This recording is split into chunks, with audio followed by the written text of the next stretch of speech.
بسم الله الرحمن الرحيم. ولادي وحبايبي طلبة بريبتو، تعالوا مع بعض النهارده نحل ويك 10 اللي بيتكلم عن السيركل والسلندر والبريزم. تعالوا بس الأول نراجع على السيركل. اتفقنا مع بعض إن ادي السيركل بتاعتي وادي السنتر اوف سيركل. لو أنا عندي لاين ماسك من أول السيركل لغاية آخرها from A to B، اللاين ده اسمه diameter. يبقى ال AB اسمها ايه يا شباب؟ diameter. اوكي، طيب لو انا جيت قلت لك السنتر طبعا دي اسمها ام، من ام لبي دي اسمها راديوس. فانا عندي الدايمتر بتساوي كام راديوس؟ ادي راديوس وادي راديوس اهو يا مس، يعني عندها 2 ار. طيب الراديوس عباره عن ايه؟ نص الدايمتر. طيب ايه القوانين اللي موجوده في السيركل اللي المفروض حضرتك تذاكرها؟ اول حاجه قانون السيركمفرنس بيساوي 2 باي ار، او باختصار شديد ممكن اشيل ال 2 ار واقول باي دي. اوكي، طيب ايه قانون الاريا؟ باي ار باور 2. وقلنا ان اليونت بتاعت السيركمفرنس سنتيمتر، انما الاريا سنتيمتر سكوير. بس كده يا ميس، بس كده يا ميس. طيب ادي الايه؟ السيركل. تعالوا مع بعض ندخل على السلندر. اهم حاجه عايزاك تعرفها لي، السلندر عنده 2 سيركيولر بيز، عنده 2 بيز. تمام كده؟ طيب دلوقتي انا عايزاك تعرف قانون السلندر. طبعا احنا كنا بنرسم السلندر ادي سيركل وادي سيركل واللاين وادي السيركل من تحت. خلاص كده، يبقى دوت ايه؟ بيز، وشكله ايه؟ سيركل، وده كمان بيز. تمام كده؟ تمام كده. ايه قانون الفوليوم؟ قلنا بيز اريا تايمز الهايت، وقلنا الهايت هو عبارة عن الخط الجميل ده اللي واصل ما بين السنتر اوف سيركل. ده بالنسبة لي اسمه ايه؟ اسمه هايت. طيب يبقى البيز اريا تايمز الهايت. الاريا بقى بتاعت السيركل اللي هي عبارة عن ايه؟ باي ار باور 2 واحط جنبها الاتش. يبقى قانون الفوليوم بتاع السلندر عبارة عن باي ار باور 2 اتش. طيب لو عايزة اقول قانون اللاترال اريا، نمسح كده دي. تعالى معايا، ادي الرول. انا عايز اعرف قانون اللاترال اريا. قال لي اللاترال اريا بيساوي البريمتر تايمز الهايت. تمام. طب البريمتر دي موجودة في السيركل؟ لا، بقول عنها سيركمفرنس. طيب ايه قانون السيركمفرنس؟ 2 باي ار واحط جنبها ايه؟ اتش. طبعا الفوليوم اليونت بتاعتها بكيوبيك سنتيمتر. طب اللاترال اريا ما هي اريا، يبقى سنتيمتر سكوير. تمام، طبعا او متر سكوير، وهنا او كيوبيك متر، اي حاجه الموجوده عندك في المساله استخدمه. طيب عندي بقى التوت سيرفيس اريا عباره عن ايه؟ انتوا حفظتوه، 2 باي ار براكت اتش بلس الار. ده قانون السلندر. طيب ادي البريزم. اتفقنا مع بعض ان البريزم ليه اشكال كتير في البيز. البيز بتاعه ما هوش سيركل، اتفقنا مع بعض ان هو شبه الخيمه، صح كده؟ تمام. انا هديلك اشكال البيز. البيز بتاع البريزم هيكون يا اما تراينجل او سكوير او ريكتانجل. حلو الكلام. البريزم البيز بتاعه يا تراينجل يا سكوير يا ريكتانجل. اصل خلي بالك قوانين الفوليوم واللاترال اريا والتوتال سيرفيس اريا للبريزم هي السلندر باختلاف البيز هيبقى مختلف. تمام كده. فانا دلوقتي لازم اعرف قانون البريمتر والاريا لكل واحد يتجاب ازاي، لانه هيقول لي البيز بتاع البريزم شكله كذا عشان اقدر احدد ايه هو القانون اللي هستخدمه. طيب قانون البريمتر للتراينجل سايد بلس سايد بلس سايد. فاكر زمان لما كان بيجي لي تراينجل مثلا 3 4 5 اقول لك قول لي البريمتر كام، كنت بتعمل لكل دول بلس. طب قانون الاريا هاف تايمز بيز تايمز هايت. تمام كده. طيب طبعا عارفين اللي في تراينجل الهايت اللي بيكون فيه رايت انجل بيربنديكولار لازل بيربنديكولار. طيب السكوير سايد لينث تايمز 4. عيب عليك ما تبقاش عارفه، ده انا بديه في سنه رابعه يا راجل. طب الاريا سايد ملتبلاي سايد. طيب الريكتانجل اتفقنا مع بعض ان الريكتانجل ليه لينث وويتس. طيب البريمتر لينث بلس الويتس تايمز 2. طيب الاريا اللينث تايمز الويتس. طيب نفس الكلام ادي الفوليوم البيز اريا تايمز الهايت، بس اتفقنا مع بعض ان الهايت دي بتاعت البريزم. بتاعت مين؟ البريزم. والاريا دي على حسب البيز اللي عندك شكله مين فيهم. طيب اللاترال اريا بيساوي البريمتر تايمز الهايت، بس على اتفاق ان الهايت ده بتاع البريزم. طيب التوتال سيرفيس اريا هيساوي اللاترال اريا بلس 2 تايمز بيز اريا. يمكن ده القانون الوحيد اللي هيختلف في كتابته عن السلندر. انا خدت لك مراجعه عامه قبل ما احل التقييم. عايز تنقلهم وقف الفيديو وطلع التقييم.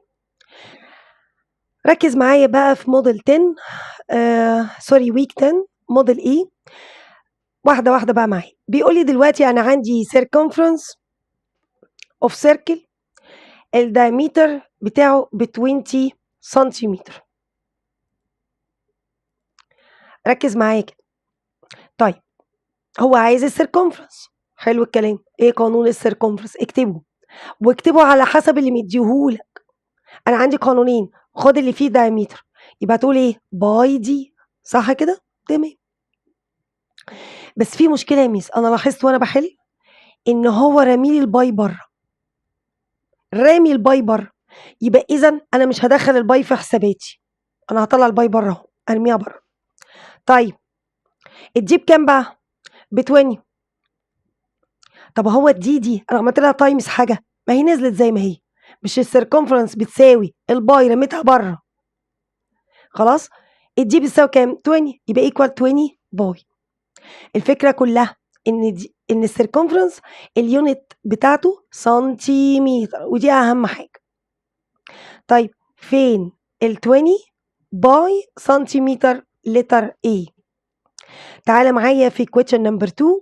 الراجل عايز الفوليوم بتاع السيركيولار سلندر والبيز راديوس بتاعي ب 5 سنتيمتر والهايت ب 6. ده سؤال مباشر. يلا يلا يا حاج اشتغل يلا. الفوليوم بتاع السلندر ايه القانون بتاعه؟ بيز اريا تايمز هايت اريا باي ار باور 2 اتش. حد عنده اعتراض؟ ميس ثانيه واحده وانا بشوف الاجابات لقيته برضو رامي الباي بره. الباي دي على طول بيرميها بره كده يعني في مسائل كتير. فهو رمالي الباي بره يبقى اذا مش هحطها في حساباتي، هكنسلها من دماغي وهرميها بره بعد ما اخلص هوديها بعد الاجابه. طيب الار باور 2 يبقى 5 باور 2 ملتبلاي الاتش بكام؟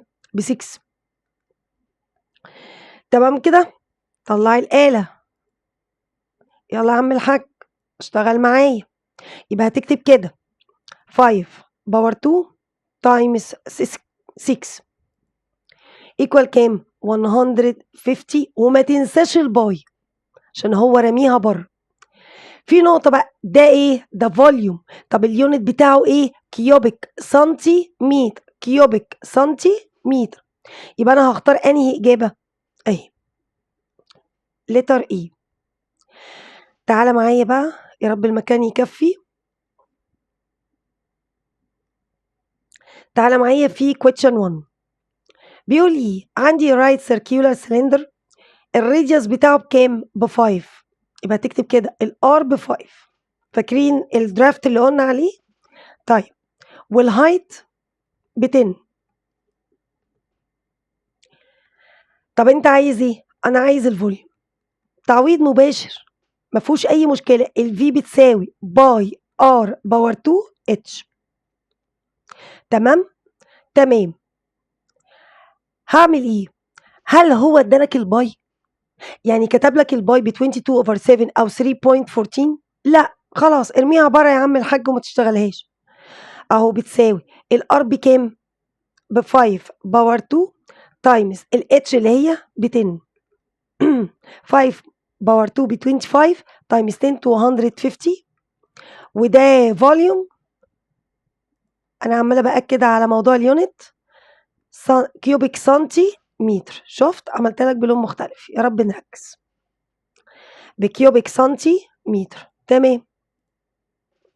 question number 2. تعالى ركز معايا. بيقول لي عندي رايت تراينجل بريزم. خدت بالك من الكلمه دي؟ يعني كده البيز بتاعي تراينجل. تمام. قال لي ايه بقى؟ طبعا ده شكل البريزم اللي موجود عندي اهو. ادي ثانيه واحده احدد لك البيز. ادي البيز اللي شكله ايه؟ تراينجل. طيب ركز معايا، امسح بس الحته دي عشان ايه يبقى شكلها كويس. ادي التراينجل اهو. ده كده سايد وده كده سايد، والسايد التالت مش متجاب. ركز معايا للاخر. اتفقنا مع بعض ان السايد اللي خارج من البيز ده هو ده الهايت بتاعي بتاع البريزم. ده الهايت بتاع مين؟ البريزم. اوكي اوكي.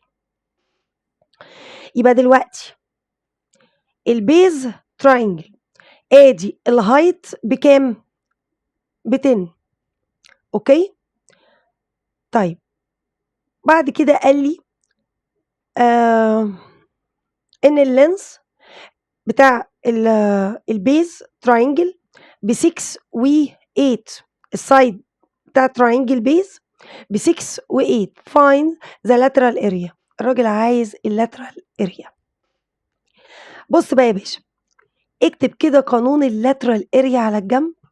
هيساوي ايه؟ بريمتر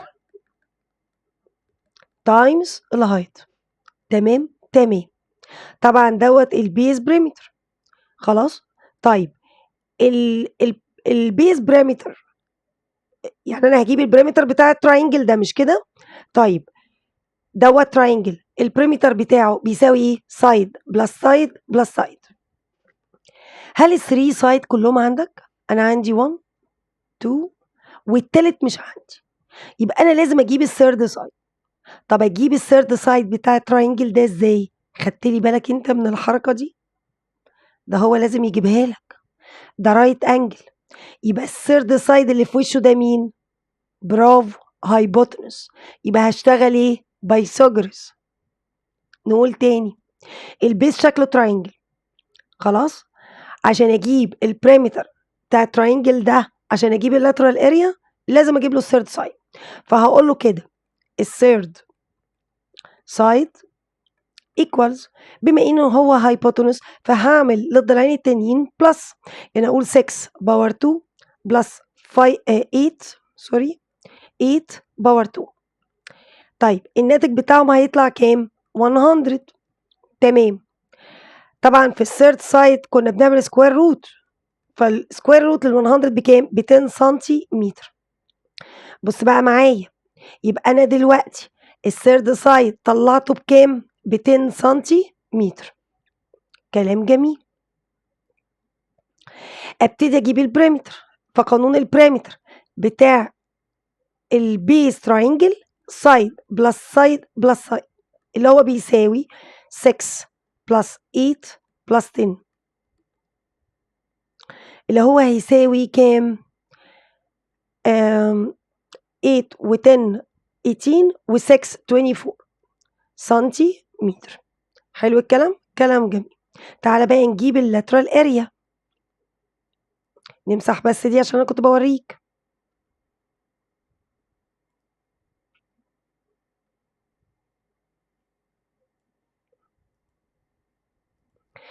فقانون اللاترال اريا بيساوي البريمتر بيز تايمز الهايت. تمام. فالبريمتر اللي انا جبته اللي هو 24 تايمز الهايت بتاع البريزم اللي هو كام؟ 10 هتطلع ب 240 سنتيمتر سكوير. سهلة جدا جدا جدا، وعلى فكرة يعني ممكن تيجي في الامتحان. question number 3 بيقول لي، شايفين بقى السيركل دي question number 3 بيقول لي عندي ال AB ب 6 سنتيمتر وبعدين ال AC ب 8 سنتيمتر. انا عايزه الاريا والسيركمفرنس بتاع السيركل ام. بص بقى وقال لك اهم كلمه in term of by، يعني خد الباي وارميها ايه بره ما تستخدمهاش يا ميس. قانون الاريا وقانون السيركمفرنس انا محتاجه الار، ما هي باي ار باور 2. طب انا اجيب الار منين؟ ممكن تحدد لي بالقلم بتاعك كده فين الار؟ اهو. مش احنا اتفقنا ان هي ام سي او ام بي؟ مش هتفرق. ادي دي ار ودي ار. يا ترى الار بكام؟ ابسط حاجه هتقول لي يا ميس هو انا عارف البي سي بكام اصلا؟ انا ما اعرفش البي سي بكام اصلا عشان اجيب الار. ما انا لو عرفت البي سي يبقى الار نصها. صح ولا غلط؟ مش البي سي دايمتر؟ طيب مين شاطر يقول لي اجيب البي سي ازاي في وجود الرايت انجل الجميله دي؟ ايوه، هجيبه عن طريق مين؟ يبقى البي سي ده ايه؟ هايبوتنس، يبقى هجيبه عن طريق البايثاغورس. تمام كده. فهقول له كالاتي، هقول له البي سي باور 2 بتساوي، طبعا هو سوري يعني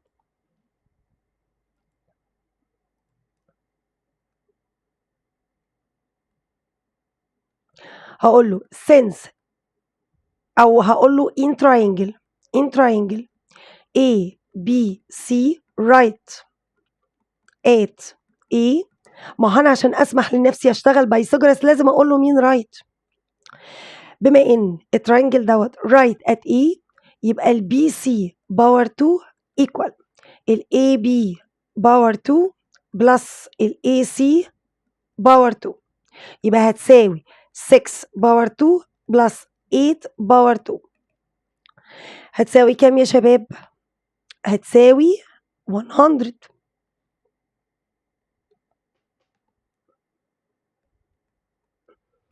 بس انا عايزه البي سي بس، يبقى اعمل سكوير روت لل 100 فهتطلع ب 10 سنتيمتر. يبقى بديهي كده الراديوس بتاعتي بكام؟ والله انا هاخد الدايمتر ديفايدد 2 فهتطلع ب 5 سنتيمتر. هات لي بقى يا عم الاريا والسيركمفرنس. قانون الاريا باي ار باور 2. يا ميس الراجل قال لي كنسل الار وارميها بره، مش هو قال كده؟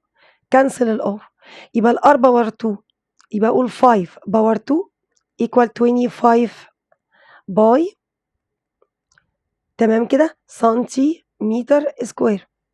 طيب السيركمفرنس 2 باي ار، قال لي ارمي الباي بره يبقى 2 تايمز ال 5 equal 10 باي سنتيمتر بس. ده كده نموذج ايه؟ نموذج بي. طبعا الثلاث نماذج زي بعض باختلاف الارقام. نسرع بقى شويه، نسرع شويه. عايزه السيركمفرنس، فالسيركمفرنس هتساوي باي دي. انا شايفه ان في باي بره، تمام، فهرمي الباي بره واعوض بدي ب 10.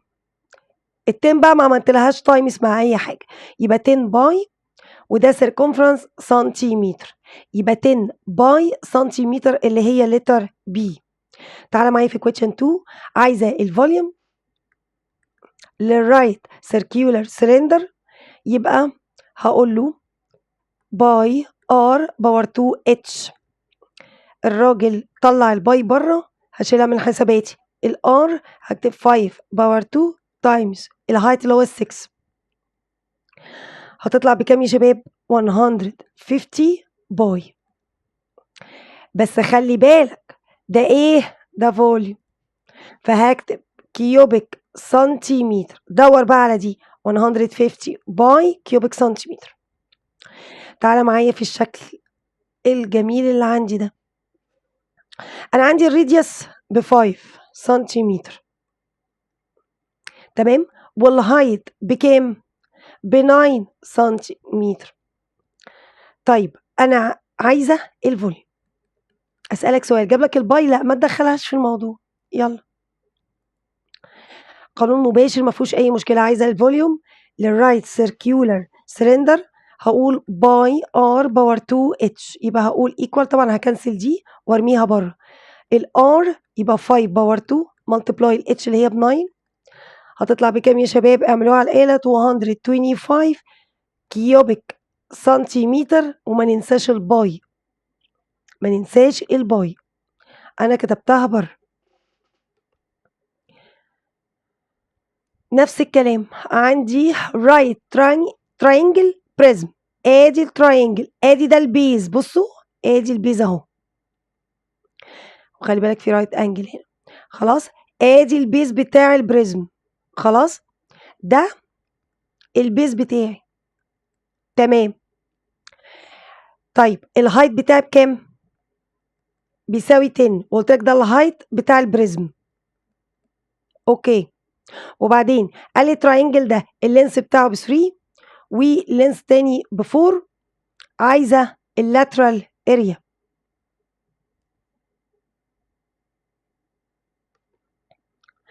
انا طالبه اللاترال اريا.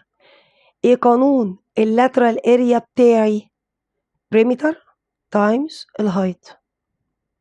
طيب جيب البريمتر بتاع البيز. البيز شكله ايه؟ تراينجل، يبقى انا هعمل كده عشان احدد لنفسي بس ما تهش. اكتب البيز تراينجل عشان نحدد القوانين اللي هنشتغل فيها، تمام كده. طيب بما ان البيز تراينجل، فقانون البريمتر بتاع البيز سايد بلس سايد بلس سايد. انت عندك الثلاث اضلاع؟ لا، في واحد مش موجود عندي، كام؟ يبقى هقول له كده الثيرد سايد ايكوال 3 باور 2 بلس 4 باور 2. ليه؟ اصل انا عندي رايت انجل، فالسايد ده بالنسبه لي هايبوتنس ايكوال، طبعا هشتغل على الآلة هتطلع ب 25، فالثيرد سايد بتاعي هعمل له سكوير روت، يبقى سكوير روت 25 بكام؟ ب 5 سنتيمتر. احسب البريمتر، سايد بلس سايد بلس سايد ايكوال 3 بلس 4 بلس 5، هتطلع ب 12 سنتيمتر. ده كده البريمتر. جبت البريمتر، جيب لي اللاترال اريا بيساوي بريمتر تايمز الهايت، يبقى هيساوي البريمتر اللي حضرتك طلعته. اعمل كده اهو، مش ده ب 12؟ تمام، 12 ملتبلاي الهايت اللي موجود عندي اللي هو التاني، هتطلع ب 120 سنتيمتر سكوير. طيب تعالى للمسألة الثالثة، السيركل الجميلة دي. قال لي عندي جوه تراينجل ال AB ب 3 وعندي ال AC ب 4 سنتيمتر، عايز الاريا وعايز السيركمفرنس، وقال لي in term of باي. شيل الباي وارميها بره، طلع لي الباي بره. طيب يا ميس عشان احسب الاريا والسيركمفرنس محتاجه الار، اجيب الار منين؟ هاجي اقول لك والنبي يا اخويا شاور لي كده على الار، وريني كده الار موجوده فين. هتقول لي الام سي. طيب اجيب الام سي ازاي؟ هتقول لي لو انا عرفت الدايمتر كله هجيب نص. طيب البي سي، خلي بالك اصل المساله دي تراينجل جوه سيركل، ده هو دخل لك التراينجل جوه السيركل، خلاص. فالبيز بتاع تراينجل ده يعتبر الدايمتر بتاعي. خلاص. طيب اجيب البي سي ازاي؟ هقول له in triangle A B C right at A. هو رايت في الاي، يبقى البي سي باور 2 بتساوي AB باور 2 بلس AC باور 2، يبقى هتساوي 3 باور 2 بلس ال 4 باور 2. طب دي هتساوي 25، يبقى السايد بتاعتي سكوير روت 25 بكام؟ ب 5 سنتيمتر. تمام، حلو أوي. كده أنا جبت السايد كله على بعضه ب5. تمام كده. طيب السايد كله ب5، الدايمتر كله ب5، يبقى الراديوس بكام؟ الهاف 5 2.5. تمام كده. يبقى كده الراديوس بتساوي 2.5 سنتيمتر. طيب احسب لي بقى الاريا بتساوي باي ار باور 2. يا ميس هو قال لي كنسل الباي، حاضر، هعمل الار باور 2 2.5 باور 2. فهتعمل كده، ادي 2.5 باور 2 هتساوي كام؟ ب 6.25 6.25 سنتيمتر سكوير. طيب السيركمفرنس 2 باي ار، قال لي ارمي الباي بره، طبعا دي هنرميها بره اهي، باي بره اهي. طيب يبقى هقول 2 ملتبلاي 2.5 هتطلع ب 5 باي سنتيمتر. ده كده نموذج بي. نموذج سي نفس الكلام، circumference باي دي، طلع الباي بره ويبقى الدي بكام؟ ب 12، يبقى 12 باي سنتيمتر. فين 12 باي سنتيمتر؟ اهي. طيب عايزه الفوليوم للرايت سيركيولار سيلندر اللي الريديوس بتاعتها ب 8 والهايت ب 2، يبقى باي ار باور 2 اتش. انا ملاحظه ان بره في باي رميتها. بعد كده هقول له الار، طب خليها ارميها في الاخر بس عشان المكان.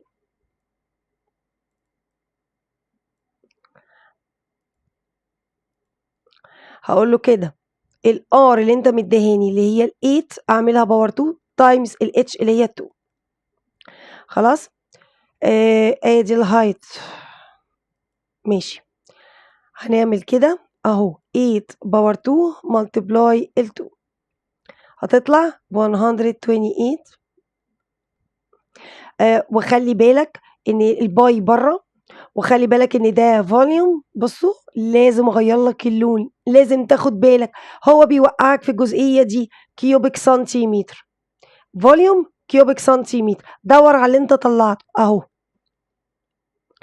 تعالى معايا في question number 1 في الستوري، نفس الكلام، جايب لي الراديوس وجايب لي الهايت، الراجل طالب الفوليوم. قانون الفوليوم بيساوي باي ار باور 2 اتش. ما جابليش الباي هكنسلها واطلعها بره في الاجابات. الراديوس بكام؟ ب 5، هقول 5 باور 2 ملتبلاي الهايت بكام؟ ب 11. تمام كده.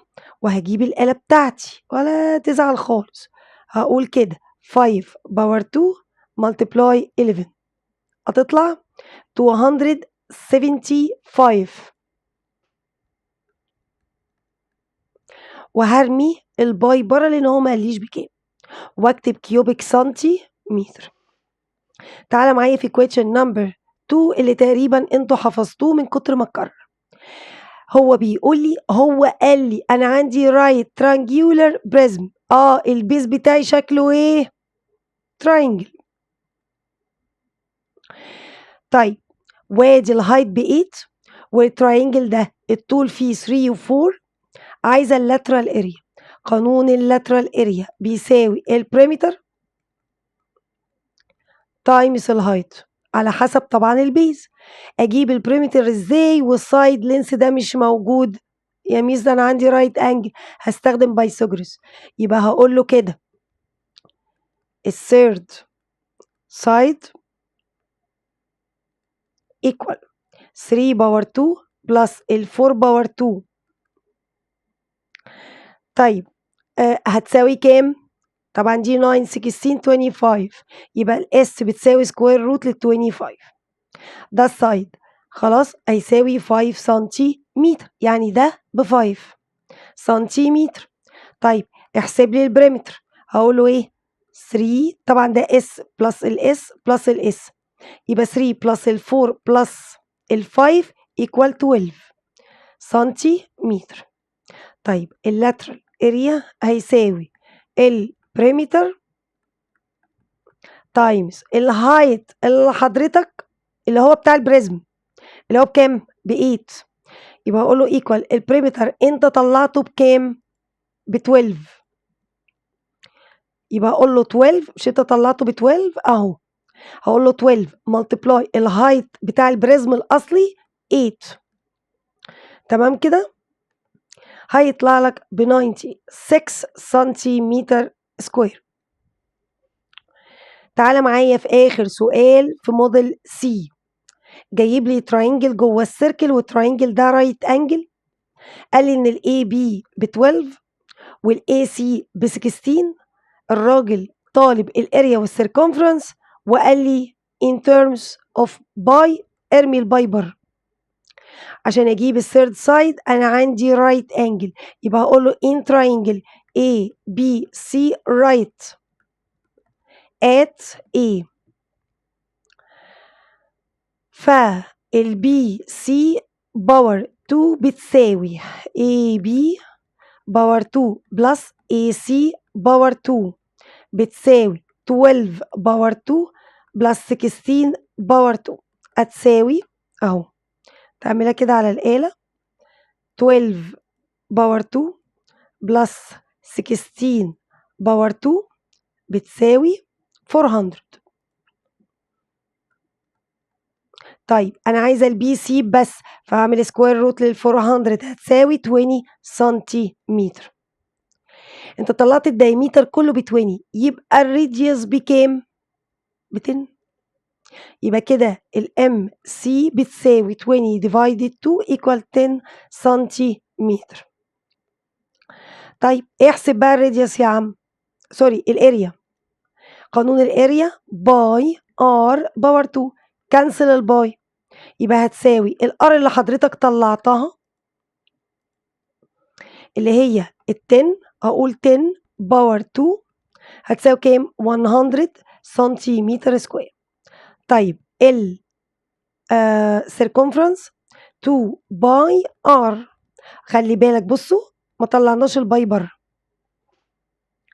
خلاص كده قال لي طلع الباي بره، يبقى 2 تايمز الار اللي هي ب 10 equal 20 باي سنتيمتر.